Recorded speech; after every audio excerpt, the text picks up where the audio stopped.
ஆகாஷ் அவர்களுக்கான நீதி கேட்டு 57 நாட்களாக இந்த மானாமதுரை பகுதியில் வாழ்கின்ற எனதருமை நீதிக்கான நீதி கோரல் இந்த போராட்டத்தில் பங்கெடுத்துக் கொண்டிருக்கின்ற தாய்மார்களே, முற்போக்கு இயக்கங்களை சார்ந்த நண்பர்களே, தோழர்களே, என்னோடு வருகின்றிருக்கின்ற தமிழக வாழ்வுரிமை கட்சியின் தென்மண்டல பொறுப்பாளர்கள் அருமை சகோதரர் ஜெரோன், முருகானந்தம், ராஜகுமார் உள்ளிட்ட கட்சியின் பல்வேறு மாவட்ட செயலாளர்கள், மாநில நிர்வாகிகள், வேட்பாளர்கள், அதுபோன்று வருகை தந்து கண்டன உரை ஆற்றியிருக்கின்ற தோழர் செந்தில் மல்லர் அவர்கள், இதை ஒருங்கிணைத்திருக்கிற தோழர் லெனின் அவர்கள், தமிழ்நாதன் அவர்கள், திரு பூமிநாதன் அவர்கள், இப்படி இன்னும் மணிகண்டன், புதுக்கோட்டை மணி, பல தோழர்கள் வருகின்றிருக்கிறார்கள். அருமை பத்திரிகை ஊடக நண்பர்கள், தமிழ் சமூகத்தின் ஒவ்வொரு உயிரும் உன்னதமானது, மிக முக்கியமானது. அது எந்த சூழலிலும் அரசு பயங்கரவாதத்தால் தெளிவாக கூடாது என்று எண்ணுவோம். அதுவும் அரசு பயங்கரவாதத்தால் நம்மை காக்க வேண்டிய காவல்துறை, பொறுப்பான காவல்துறை விசாரணை என்ற பெயரில் அடுக்கடுக்கான பொய் வழக்குகளை புனைந்து ஒரு பட்டதாரி இளைஞரை ஒரு குற்றச்சாட்டுக்கு உள்ளாக்கி மேலும் திரும்ப பொய் வழக்குகளை புனைந்து சித்திரவதைக்கு உள்ளாக்குவது, காவல் நிலையத்திலே வைத்து அடித்துக் கொள்வது, துப்பாக்கியால் சுட்டுக் கொள்வது, பெண்களை பாலியல் வல்லுறவுக்கு உட்படுத்துவது, இது போன்ற குற்றங்களை ஒரு காலத்திலும் மன்னிக்க கூடாது, அவர்களுக்குரிய தண்டனை பெற்றுத்தர வேண்டும் என்கிற கொள்கையோடு கடந்த 40 ஆண்டு காலமாக பொது வாழ்வில் இதுபோன்ற தவறு செய்த காவல்துறை அதிகாரிகளுக்கு உரிய தண்டனையை பெற்றுத்தருவதில் நான் முதன்மையானவனாக நின்று போராடி அதை செய்திருக்கிறேன். அதே காவல்துறை அதிகாரிகளுக்காக ஒவ்வொரு சட்டமன்ற கூட்டத்தொடரிலும் நான் 3 முறை சட்டப்பேரவை உறுப்பினராக எம்எல்ஏவாக சட்டமன்றத்தில் இருந்தபோது கூட காவல்துறை நண்பர்களுக்கு 5 மடங்கு சம்பளம் தாருங்கள், அவருடைய பிள்ளை செல்வங்கள் என்ன படிக்க விரும்புகிறார்களோ அந்த படிப்பை அரசே அந்த செலவை ஏற்றுக்கொள்ளுங்கள், 8 மணி நேரம் அவர்களுக்கான வேலையை வரைவுறு செய்யுங்கள், இதையெல்லாம் செய்துவிட்டு அவர்களுக்கான புத்தாக்க பயிற்சிகளை தாருங்கள், குடும்பத்தோடு நேரங்களை செலவிடுவதற்கு வாய்ப்புகளை வழங்குங்கள். இதையெல்லாம் செய்துவிட்டு எவன் ஒருவன் மனிதனாக இருக்கிற காவல்துறையை சேர்ந்தவன் மிருகமாக மாறுகிறானோ, பெண்களை பாலியல் இச்சைக்கு உட்படுத்துகிறானோ, இதுபோன்று காட்டுமிராண்டித்தனமாக விசாரணைக்கு என்று அழைத்து சென்று அடித்து கொலை செய்கிறார்களோ, மனிதநேய மற்ற முறையில் ஈவு இரக்கமற்ற முறையில் கொலை செய்கிறார்களோ, அது சந்தர்ப்ப சாட்சியங்கள் உறுதி செய்யப்பட்டவுடன் அவர்களை உடனடியாக டிஸ்மிஸ் செய்து அவர்களை நீதியின் முன் நிறுத்தி மற்ற வழக்குகளில் சாதாரண பொதுமக்களுக்கு எப்படி நீதிமன்றங்கள் உரிய தண்டனைகள் வழங்குகிறதோ அதுபோன்ற உச்சபட்ச தண்டனை வழங்க வேண்டும் என்று கடந்த 2001ஆம் ஆண்டிலிருந்து இந்த நிறைவு சட்டமன்ற கூட்டத்தொடர் வரை 15 ஆண்டு காலம் இந்த தமிழக சட்டமன்றத்தில் சுமார் 3-4 முதலமைச்சர்களிடத்தில் தொடர்ந்து நான் வலியுறுத்தி வருகிறேன். ஆனால் அதற்கு அரசுகள் எந்த நடவடிக்கையும் எடுத்ததாக எனக்கு தெரியவில்லை. அதனால் நான் பல வழக்குகளை நேரடியாக நடத்தி அரசு செய்ய வேண்டிய வேலைகளை நான் செய்திருக்கிறேன். ஆதலால் வேல்முருகன் என்பவன் தென் மாவட்டத்திற்கு வர வேண்டிய அவசியம் என்ன? வடதமிழ்நாட்டின் பண்டூட்டி எம்எல்ஏவாக இருக்கிற வேல்முருகன் இரவு 8 மணியை தாண்டியும் எப்படியாவது ஆகாஷுக்கு நீதி கேட்கிற இந்த கவன ஈர்ப்பு போராட்டத்தில் பங்கெடுக்க வேண்டும். நாளை வாக்கு எண்ணிக்கை, ஒரு கட்சியினுடைய தலைவர் 200 தொகுதிகளிலே வேட்பாளரை நிறுத்தியிருக்கிறேன். எவ்வளவு வேலைகள் இருக்கும் எனக்கு. ஆனால் நான் அத்தனையும் ஒத்திவைத்துவிட்டு இங்கு வருகின்றிருக்கிறேன் என்று சொன்னால் இந்த 57 நாட்களாகியும் உடலை வாங்காமல் நீதி கேட்டு இந்த உறவுகள் இங்கே காத்திருக்கிறார்கள். எங்களை ஆளுகின்ற இந்த இந்திய பெருநிலத்தில் வாழ்கின்ற இந்த நாட்டின் குடிமக்கள் ஆகிய நாங்கள் இந்த நாட்டின் அரசாங்கத்தின் கீழ் இருக்கிற நாங்கள், இந்த நாட்டுடைய அரசாங்கம் இதுவரையிலும் இந்த பாதிக்கப்பட்ட நம்முடைய ஆகாஷனுடைய தந்தையோ தாயையோ உறவுகளையோ போராட்ட குழுவையோ அழைத்து இது கொலைதான், நீதிமன்றம் உத்தரவிட்டிருக்கிறது, நீங்கள் 16 பேரை சொல்லுகிறீர்கள், நாங்கள் 10 பேரை பிடித்து விட்டோம், கொலை வழக்கில் சிறைப்பிடித்து விட்டோம், இன்னும் 6 பேரை தேடிக்கொண்டிருக்கிறோம், அவர்கள் காவல்துறை தான், இருந்தாலும் கருங்காலிகளாக மாறி எங்கே ஓடி ஒளிந்து விட்டார்கள், அவர்களையும் நாங்கள் பிடித்து விடுவோம் என்று சொன்னால், அது காக்கி சட்டை போட்ட இந்த மாவட்டத்தினுடைய காவல் கண்காணிப்பாளருக்கும், இந்த சராகத்தினுடைய டிஐஜி அவர்களுக்கும், இந்த வடக்கு மண்டலத்தில் இந்த தென் மண்டலத்தினுடைய ஐஜி அவர்களுக்கும் ஒரு நேர்மையான அறம் சார்ந்த காவல்துறை அதிகாரி என்று நாங்கள் ஏற்றுக்கொள்ளலாம். வழக்கு சிபிசிஐடிக்கு மாற்றப்பட்டு விட்டது என்று சட்ட ஒழுங்கு காவல்துறை சொல்லலாம். அப்ப சிபிசிஐடிக்கு என்று இந்த மாவட்டத்தில் ஒரு டிஎஸ்பி இருப்பார், மதுரையிலே இதற்கென்று ஒரு எஸ்பி லெவல் அதிகாரி இருப்பார், சென்னையில் இதற்கென்று டிஐஜி இருக்கிறார்கள், ஐஜிகள் இருக்கிறார்கள், ஏடிஜிபி இருக்கிறார்கள், டிஜிபி இருக்கிறார்கள். தேர்தலுக்கு இதற்கும் சம்பந்தம் இல்லை. கொலை நடந்திருக்கிறது, அதற்கு நீதிமன்றம் அவர்கள் கொலை வழக்கு பதிவு செய்து அவர்கள் சட்டத்தின் முன் நிறுத்தப்பட வேண்டும் என்று உத்தரவிட்டிருக்கிறது. ஆனால் சட்டத்திற்கு அப்பாற்பட்டவர்களாக இந்த ஆகாஷை கொலை செய்த காவலர்கள் இருக்கிறார்கள் என்று சொன்னால் இது ஒரு காலத்திலும் ஏற்றுக்கொள்ள முடியாது என்பதை நான் இங்கு பதிவு செய்வதோடு மட்டுமல்ல, எனது அருமை உறவுகளே, ஆகாஷை பெற்று வளர்த்து ஆளாக்கிய தாய் தந்தைக்கும் போராட்ட குழுவுக்கு ஒரு செய்தியை சொல்கிறேன். இதுவரையில் தமிழ்நாட்டு வரலாற்றில் நான் இது போன்ற பிரச்சனைகளை கையில் எடுக்கின்ற வரையில் காவலர்கள், உதவி ஆய்வாளர்கள் ஆய்விலே தான் தண்டனை கிடைத்திருக்கிறது. வேல்முருகன் ஆகிய நான் எங்கள் பகுதியில் செல்வம் என்ற எங்கள் ஊரைச் சேர்ந்த ஒரு இளைஞரை குள்ளஞ்சாவடி காவல் நிலையத்தில் இப்படிதான் அழைத்து சென்று விசாரணைக்கு என்று அடித்துக் கொண்டு விட்டார்கள். அந்த உடலை கொண்டு வந்து எங்கள் வீட்டிலே புதைத்து வைத்து நாங்கள் சென்னை உயர்நீதிமன்றம் உச்சநீதிமன்றம் வரையில் சென்று திரும்பவும் அதை ரீபோஸ்ட்மார்ட்டம் செய்யப்பட்டு, அதே போன்று விருப்பலிங்கம் என்று குள்ளஞ்சாவடி அவர்கள் சமட்டிக்குப்பம் கிராமத்தை சேர்ந்த ஒருவர், ஒரு காவல் ஆய்வாளர், அவர் காவல் நிலையத்தில் நடக்கிற லஞ்சம், ஊழல், சாதி ரீதியான பாகுபாடுகள் இதை தட்டி கேட்டார் என்பதற்காக அவரை அப்படி பக்கத்திலே இருந்து சுட்டு படுகொலை செய்தார்கள். இந்த 2 சம்பவத்திற்கும் காரணமான அந்த ஆய்வாளர் பிற்காலத்தில் வீரப்பன் தேடுதல் வழக்கில் மாவட்ட காவல்துறை கண்காணிப்பாளராக எஸ்பியாக பணியில் இருந்தார். அந்த வழக்கை நான் நடத்தி இந்தியாவிலே மணிகண்டன் போன்றவர்களுக்கு தெரிய வாய்ப்பு இருக்கிறது. இந்தியாவிலேயே முதல் முறை பணியில் இருந்த ஒரு எஸ்பிக்கு ஆயுள் தண்டனையை வாங்கி தந்தவன் தான் இந்த வேல்முருகன். அந்த வேல்முருகன் தான் என் இரத்த உறவான ஆகாஷுக்காக நான் இங்கே 450-500 கிலோமீட்டர் பயணம் செய்து இங்கு வருகிறேன். நேர்மையான கண்ணியமான சிபிசிஐடி காவல்துறை உயரதிகாரிகளை கேட்கிறேன், நாளை தேர்தலில் யார் இந்த நாட்டின் ஆட்சி அதிகாரத்திற்கு வருவார்கள் வரமாட்டார்கள் என்பதையெல்லாம் மக்கள் வாக்களித்திருக்கிறார்கள். இந்த நேரம் அதற்கான செய்திகள் வெளிவரும். காவல்துறை அதிகாரிகளான நீங்கள் குற்றம் இழைத்தவர்களை கண்டுபிடிப்பதற்கு நீங்கள் யாருடைய உத்தரவுக்கும் காத்திருக்க வேண்டிய அவசியம் இல்லை. உங்களுக்கு உத்தரவிடுகிறது உயர்நீதிமன்றங்கள். அந்த நீதிமன்றங்கள் உரிய உத்தரவுகளை பிறப்பித்திருக்கிறது. அப்படி இருக்கின்ற போது ஏன் இதுவரையில் கைது செய்யவில்லை? இந்த தென் மாவட்டத்தினுடைய காவல்துறையே கொஞ்சம் வித்தியாசமாகத்தான் இருக்கிறது. தூத்துக்குடி ஸ்டெர்லைட் வழக்கில் பல தலைவர்கள் வந்தார்கள், பல நடிகர்கள் வந்தார்கள். பாதிக்கப்பட்ட செத்து போன எங்கள் தாய்களோடு நான் துக்கத்தை பகிர்ந்து கொள்வதற்கு வந்தேன். விமான நிலையத்திலிருந்து இறங்கியவுடன் தென் மாவட்ட ஐஜி, தென் மாவட்ட டிஐஜி, எஸ்பி என்னை மட்டும் கைது செய்து அந்த வழக்கிலே சிறையில் அடைத்தார்கள். நான் சிறையில் சென்று கூட ஸ்டெர்லைட்டை மூடுகின்ற வரையில் மாவீரன் திலீபன் வழியில் ஒரு சொட்டு தண்ணீரும் அருந்த மாட்டேன் என்று உண்ணாவிரதத்தை மேற்கொண்டேன். வைகோ 2 முறை ஓடோடி வந்து என் உண்ணாவிரதத்தை முடித்து வைத்தார்.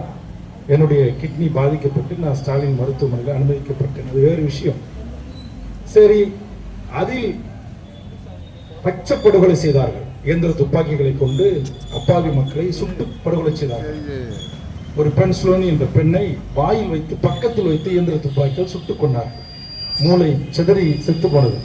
நான் சட்டமன்றத்தில் நாட்டுடைய முதலமைச்சரை பார்த்து கேட்டேன், அவர்களுக்கு பதவி உயர்வு தந்திருக்கிறீர்களே நியாயமா? இன்னும் அந்த மாவட்ட ஆட்சித்தலைவர் அதிகாரியாக பதவி உயர்வு பெற்று இருக்கிறார். ஏன் அந்த மாவட்ட ஆட்சித்தலைவர் கைது செய்யப்படவில்லை? ஏன் அந்த மாவட்ட காவல்துறை கண்காணிப்பாளர் கைது செய்யப்படவில்லை?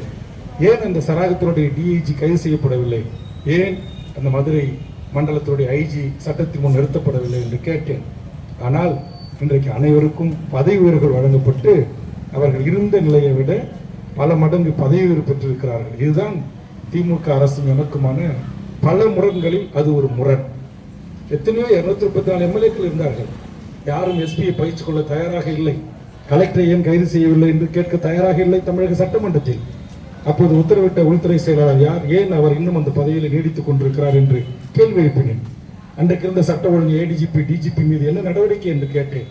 ஆனால் இன்று வரையில் பதில் இல்லை. அப்படி இங்கேயும் இந்த அரசு கள்ள மௌனம் காத்திருக்கிறது. காபந்து அரசாக இருந்தாலும் கூட நாட்டுடைய முதலமைச்சர் காபந்து முதலமைச்சர் என்ற அடிப்படையில், காவல்துறைக்கு பொறுப்பானவர் என்கிற அடிப்படையில் சிபிசிஐடி டிஜிபிக்கு ஒரு உத்தரவுகளை பிறப்பித்து உயர்நீதிமன்றம் உத்தரவிட்டிருக்கிறது. குற்றவாளிகள் அத்தனை பேரையும் கைது செய்யுங்கள் என்று சொல்லியிருக்கலாம். இன்றைக்கு ஜெயராஜ் வழக்கில் என்ன நடந்திருக்கிறது? அவர்களுக்கு இன்னைக்கு எப்படிப்பட்ட தண்டனை நீதிமன்றத்தால் வழங்கப்பட்டிருக்கிறது? அதற்கான மேல்முறையீட்டுக்கான அவகாசத்தை நோக்கி அவர்கள் இன்றைக்கு முறையிட்டு காத்திருக்கிறார்கள். ஆனால் நீதிமன்றம் தன்னுடைய கடமையை மிகச் சரியாக செய்திருக்கிறது. நான் கூட தூக்கு தண்டனைக்கு எதிரானவன், மரண தண்டனைக்கு எதிரானவன். ஆனால் சமீப காலமாக தமிழ்நாட்டில் நடைபெறுகின்ற அத்துமீறல்கள், அதிகார துஷ்பிரயோகங்கள், இது போன்ற குரலற்ற ஏழை எளிய தலித்துகள், தெய்வநிர்குல வேளாளர்கள், குறவர் என்று சொல்லக்கூடியவர்கள், அதுபோன்று ஆதரவற்ற சமூகத்தில் நலிந்த மக்களுடைய உயிர்கள் என்றால் அது மனித உயிர்கள் அல்லவா?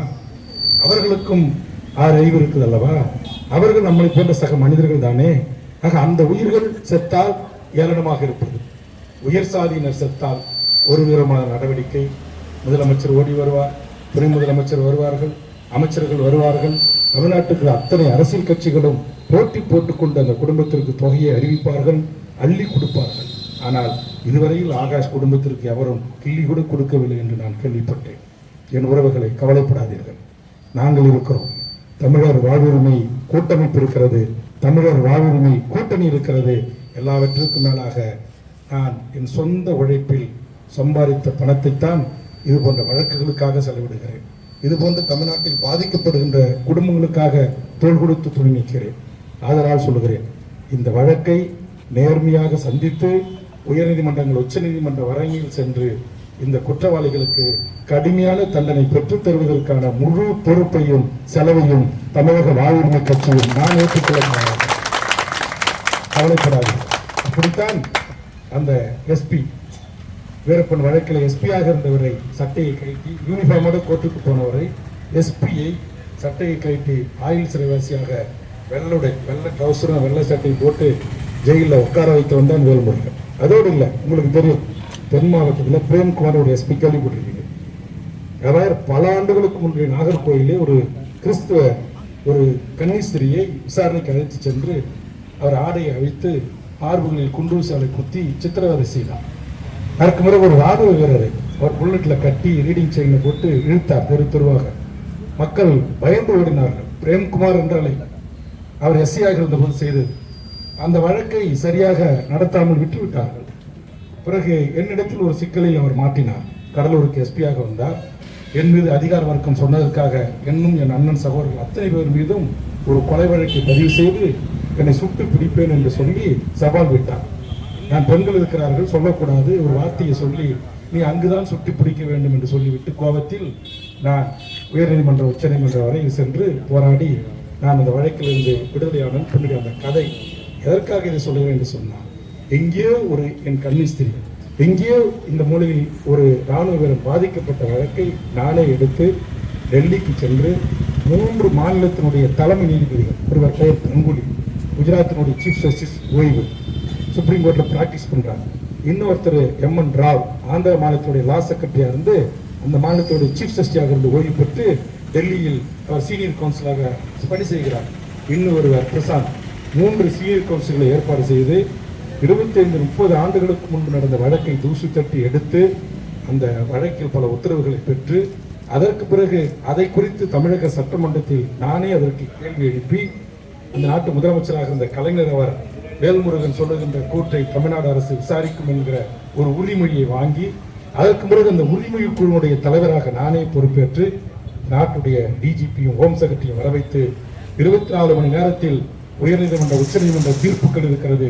அந்த பிரேம்குமார் டிஸ்மிஸ் செய்யப்படவில்லை என்றால் நான் டிஜிபி மீதும் உள்துறை செயலாளர் மீதும் எனக்கு இருக்கிற அதிகாரத்தை பயன்படுத்தி உங்கள் மீது ஒழுங்கு நடவடிக்கை எடுப்பதற்கு அரசுக்கு உத்தரவிடுவேன் என்று சொல்லி இந்திய வரலாற்றில் பணியில் இருந்த பிரேம்குமார் என்கிற ஒரு எஸ்பியை டிஸ்மிஸ் செய்திருந்தால் வேல்முருகன். இது இந்த நாட்டுடைய தற்போதைய உளவுத்துறை தலைவர், டிஜிபி, ஏடிஜிபி, இங்கே இருக்கிற காவல்துறை உயரதிகாரிகள் அனைவருக்கும் தெரியும். அதற்காக சொல்லுகிறேன், ஏதோ என் கூட ஒரு 5000 பேர் வராமல் இருக்கலாம், 10,000 பேர் நான் வரேன்னு இங்கே தேவேந்திரகுல மக்கள் திரளாமல் இருக்கலாம். அதை பற்றி எனக்கு வருத்தம் இல்லை. இங்கே இப்போதெல்லாம் இங்கே உட்கார்ந்துருக்கிற இந்த சின்ன சின்ன இயக்கங்கள் போராளிகளுக்கு மதிப்பில்லை. இப்போது காலம் வேறு மாதிரியாக இருக்கிறது. இந்த மண்ணையும் இந்த மக்களையும் இந்த மொழியையும் இந்த இனத்தையும் நேசிக்கக்கூடியவர்களுக்கு பின்னால் இந்த மக்கள் அணிதிரர்களாகவோ இல்லவோ, ஆனால் யாருக்கும் பின்னாலோ அணிதிரண்டு கொண்டிருக்கிறார்கள். அவர்களை நாட்டுடைய அரியணையில் ஏற்ற வேண்டும் என்பதற்காக துடித்துக் கொண்டிருக்கிறார்கள்.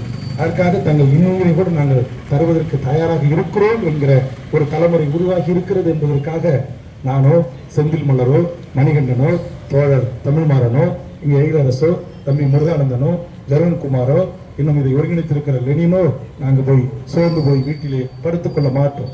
இங்கே கூட என்னோடு வந்திருக்கக்கூடியவர்கள் இந்த தென் மாவட்டங்களில் எத்தனை சாதிகள் இருக்கிறதோ அத்தனை சாதியினுடைய பிரதிநிதிகளும் என்னோடு வருகின்றிருக்கிறார்கள்.